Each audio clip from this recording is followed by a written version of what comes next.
Nakapag-ipon ka na ba ng pampuhunan mo sa negosyo galing sa iyong sweldo at ngayon ay nag-iisip ka na kung anong negosyo ang itatayo mo?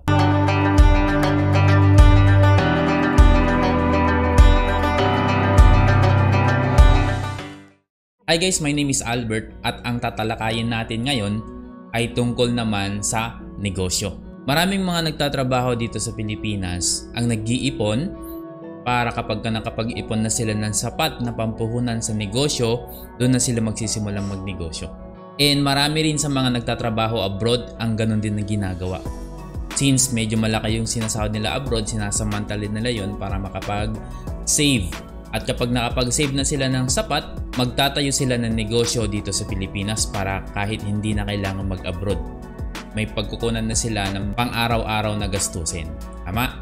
Ngayon ang tanong, anong negosyo ang itatayo mo? Kasi maraming factor ang mga dapat i-consider. Ngayon, ito yung mga example ng pwedeng itayo. Ang pinaka-common na naiisip lalo na ng mga OFW kapag nagkaroon ng puhunan, magpapatayo ng negosyo, ano yan? Sari-sari store. Tama. Magkano naman kaya ang puhunan ng sari-sari store? Kung hindi mo na kailangan magpatayo ng isang room para sa sari-sari store mo, so siguro mga 50,000 pesos. Okay, pero parang konti pa lang din yung 50,000 yung laman ng store mo pagka 50,000 lang puhunan. Alright, kung magpapatayo ka pa ng room para dun sa sari-sari store mo, let's say sabihin na natin mga 100,000 pesos. Medyo malaki din, di ba? Alright, ano pa yung mga ibang negosyo? Water refilling station. Tama? Oo, marami rin nag-iisip ng ganyan. Kasi marami nangangailangan ng refilling station talaga. Kasi dito sa Pilipinas guys, hindi na uso ngayon yung iinom ka lang sa tap water, yung sa gripo, hindi na. Purified na yung water na iniinom ng karamihan ng mga tao dito. Okay, kahit mga nasa liblib na lugar. Magkano naman ang puhunan doon? 250,000? Equipment at saka yung setup? Maybe? Mga ganon. And yung mga graduate naman ng IT o kaya may mga alam sa computer, ang iniisip naman nila na negosyong itatayo nila, ano? Computer shop. Siyempre, di ba? Kasi marami pa rin mga mahilig mag-games na hindi kontento sa cellphone. Kaya na pupunta sila sa computer shop, mas malaki screen, walang nangiistorbo sa kanila, mga ganyan. And magkano naman ang puhunan doon? Siguro mga 350,000. Pwede na siguro.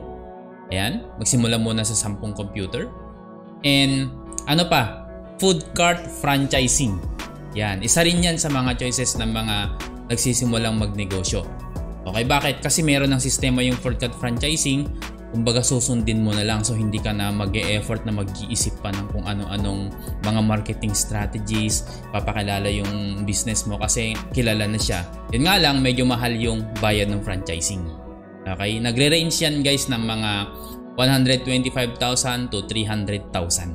And kung medyo malaki-laki naman yung naipon ng OFW o kaya yung nagtatrabaho dito, magpapatayo yan ng restaurant. Oo, o kaya spa, o kaya boutique. Yan yung mga ipapatayo niya kapag meron na siyang naipon na siguro mga 1 million or 2 million. Alright, ngayon ang tanong, magkano naman ang pwede mong kitain sa bawat negosyong yun? Okay, let's talk about net income. Bakit? Kasi kung minsan no, napagkakamalan natin na ang laki ng kinita, magkano sales? Kunwari, dun sa restaurant, maraming customer na pumunta. Tama. Tapos, siguro sabihin na lang natin na ang sales nila sa loob ng isang araw sa restaurant, umabot sila ng 50,000. Isang araw, 50,000? Oo, gross sales. Ibig sabihin, hindi pa bawas dun yung renta ng pwesto, hindi pa bawas dun yung mga expenses na kagaya ng tubig, kuryente, sweldo ng tao, diba? At kung ano-ano pang marami pang expenses. So kung tatanggalin mo lahat ng expenses dun sa gross sales mo, yun yung tinatawag na net income. Okay? So sa tingin nyo, magkano kaya ang net income ng isang restaurant per day? Balita ko sa Jollibee. Jollibee to which is 50 million ang puhunan. Sa Jollibee siguro mga nasa 600,000 daw ang per month. Okay, so i-divided natin yun ng 30, nasa 20,000 pesos per day. Sa Jollibee yun. Paano kung hindi Jollibee yung mga common lang na restaurant? Lo, baka 2,000 pesos lang per day. Diba? Kung 2,000 pesos per day, 60,000 pesos ang income monthly. Tama ba? Eh what if mas maliit pa dun? 1,000 net income. Nangyayari yun, oo, kahit malaki yung sales mo, and dami mo namang expenses, di ba? At prior na magtayo ka ng negosyo, kailangan mo munang maglakad ng mga business permit. Magbayad ka rin ng tax mo sa BIR at marami pang ibang mga expenses. Okay, so guys, hindi ko sinasabing huwag ka na magtayo ng negosyo mo ha. Ang gusto ko lang ipahiwatig sa'yo is maraming mga expenses kapag ka nagtayo ka ng isang traditional business. Hindi ibig sabihin na ang sale mo sa isang araw, yun na yung net income mo, hindi. Kasi bumili ka rin naman ng mga pagkain eh. For example, yung mga raw materials na ginamit mo dun sa mga sinerve mong pagkain. Karne, rekado, diba? Yung mga kasangkapan mo pa, diba? So, yun guys, yung mga expenses. Okay? So, yun yung mga dapat natin i-consider. Kapag ka water station naman, ano yung expenses mo dun? Tubig, saka kuryente, bayad mo sa tao, saka syempre maintenance yung mga machines mo. Alright? Sa sari-sari store, ano expenses mo doon?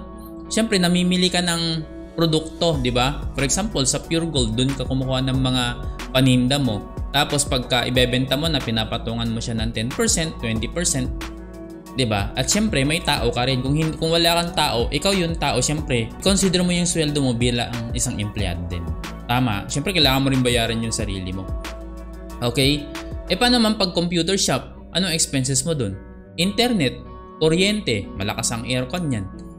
And yung renta ng pwesto, yun ang mga expenses mo. Saka syempre, maintenance na rin ng mga computers mo.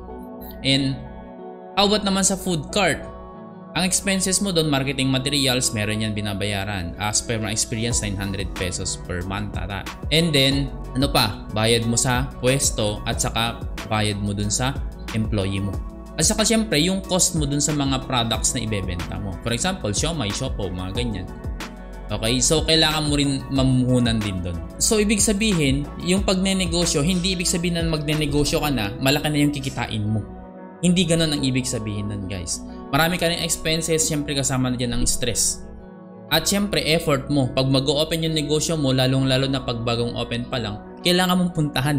Bago mag-open, dapat andudong ka na. Okay? And after magsara, dapat andudong ka pa din. So, ilang oras naman kaya? 'Di ba? Na kakailanganin mong andudun dun sa pwesto mo.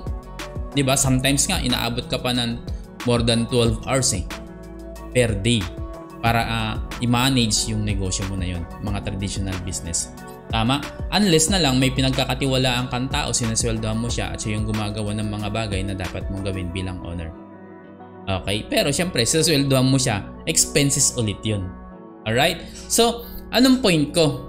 Kasi guys, merong mga negosyo na hindi mo kailangan mag-effort ng sobrang daming effort at lalong-lalo nang hindi mo kailangan ng malaking puhunan na kagaya ng 50,000, kagaya ng 250,000, kagaya ng 350,000 para sa computer shop, kagaya ng 125,000 to 300,000 sa isang franchise ng food cart, at yun, restaurant na kailangan mo ng 1 million pataas.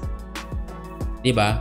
Meron akong alam na negosyo, which is yung ginagawa ko ngayon, na ang puhunan lang less than 20,000. Walang overhead expenses. Okay, wala kang binabayarang pwesto, wala kang binabayarang tao, at gagawin mo lang siya ng 2 to 3 hours per day. Depende sa'yo. Kung gusto mong more effort ang gawin mo, good news ko sa'yo, more income ang makukuha mo. So magkano naman ang potential income dito sa business na sinasabi ko? Okay, i-compare natin ha, in the long run.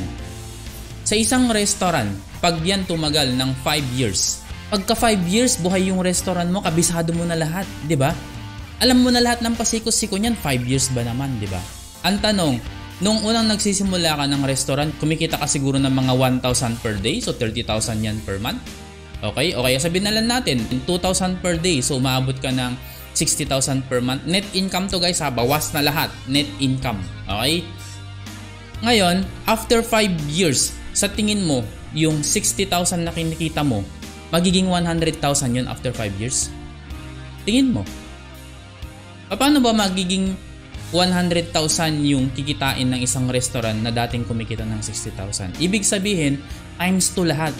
Times 2 yung sinaserve mong pagkain, times 2 yung tao mo, times 2 yung location mo, times 2 yung customers mo. Tama? Para maging times 2 rin yung ikitain mo. Correct? Yes, ganun din sa sari-sari store, ganun din sa water station, ganun din sa computer shop, ganun din sa food cart franchise. Dapat times 2 yung customer mo para maging times 2 yung income mo. Yun ay mangyayari after 5 years. Pero itong negosyong sinasabi ko sa'yo na hindi mo kailangan ng malaking puhunan kasi 20,000 lang, hindi mo kailangan ng tao kasi pwede mong gawin ikaw lang mag-isa at 2 to 3 hours per day lang ang kailangan mo dito. Sa umpisa, maliit pa lang kikitain mo. Okay? Mga 10,000 per month. Kung sometimes, sobrang hindi mo siya binigyan ng oras, mga 5,000 lang siguro. Or pwede ring 20,000 kung medyo nagsipag ka. Pag nag-uumpisa ka pa lang. Pero pag inabot ka ng 1 taon, 2 taon, 3 taon at kabisado mo na itong negosyo na to, pwede kang kumita ng 500,000 isang buwan. O baka nabigla ka. Okay, sabihin ko na lang, after 2 years, siguro 100,000 per month. Yes. At sinisipagan mo to, binibigyan mo ng oras, prina-prioritize mo, nakabisado mo na lahat ng bawat sulok nitong negosyo na to. After 3 years, kikita ka na ng 100,000 weekly, hindi monthly, weekly. At ang masarap niyan, habang tumatagal, habang ginagawa mo tong negosyo na na sinisipagan mo, habang tumatagal, lumalaki yung income mo, lumiliit yung effort mo. Gusto mo ba yung ganong negosyo? And to tell you, sa ngayon, yung negosyong sinasabi ko, ginawa ko lang siya dati na part-time. Saka lang ako nag full-time last year. So mahigit 1 taon pala ako full-time dito at ang ganda na ng kinikita ko dito. Alam mo ba yung mga iba na ginawa itong negosyo, nung una pa lang, tinutukan na nila to, ngayon mga 5 years na sila dito, kumikita na sila ng mahigit 1 milyon sa isang buwan. At ang kagandahan niyan, ang dami pa nilang natutulungan. Kung yung traditional business, natutulungan niya yung mga empleyado niya na kumita ng mga 10,000, 20,000 per month. Dito, yung mga ginawa itong negosyo na to ng 5 years na, yung mga natulungan nila, kumikita na rin ng ganong kalaki, kagaya nila. Ganun kaganda itong negosyo na ito. So kung gusto mong malaman kung ano itong negosyong ginagawa ko, pwede mong i-browse yung YouTube channel ko. Makikita mo yung negosyo na yon. At kung gusto mo na ako mismo yung magtuturo sa'yo, ako mismo yung mag-guide sa'yo, i-message mo ako sa aking Facebook account or kontakin mo yung cellphone number ko. Nandiyan dyan sa description ng video na ito. At i-guide kita kung paano mo simulan itong negosyo na ito. At ang kagandahan, again, itong negosyo na to, hindi mo kailangan mag-resign para gawin ito. Kung ano man yung current na ginagawa mo ngayon, may business ka or nagtatrabaho ka, ituloy mo lang yan, gawin mo munang part-time itong negosyo na ito. Okay? And ang kagandahan niyan, hindi mo kailangan maglabas ng malaking halaga. Less than 20,000 lamang. Okay? So kahit nasaan ka man ngayon, pwede mong gawin to kasi ang kailangan mo lang ay ang cellphone mo at internet connection. Which is napapanood mo ako ngayon sa YouTube, di ba? Ibig sabihin, may cellphone ka or may laptop ka na connected sa internet, pwede na yan na gamitin mo. Okay? So ganun lang siya kasimple. Ngayon, kung gusto mo na magsimula magnegosyo, i-message mo na ako. Huwag ka na magsayang ng oras. I-message mo na ako ngayon na. So once again, my name is Albert. Sa mga hindi pa nakapag-subscribe sa aking YouTube channel at nagugustuhan nyo yung mga videos na ina-upload ko, huwag mo kalimutang i-click na yung subscribe button dyan sa baba at i-click mo na rin yung bell button para updated ka sa tuwing mag-upload ako ng mga panibagong videos. Ang mga videos na ina-upload ko dito mostly ay para matulungan kayo para magkaroon ng dagdag income maliban sa sweldo. Okay, kung ikaw naman ay nagnenegosyo na at gusto mo pa magdagdag ng business mo dahil naghahanap ka ng negosyo na hindi ka mapapagod pero malaki yung magiging income mo, pwede rin kitang matulungan. Alright, so thank you so much for watching.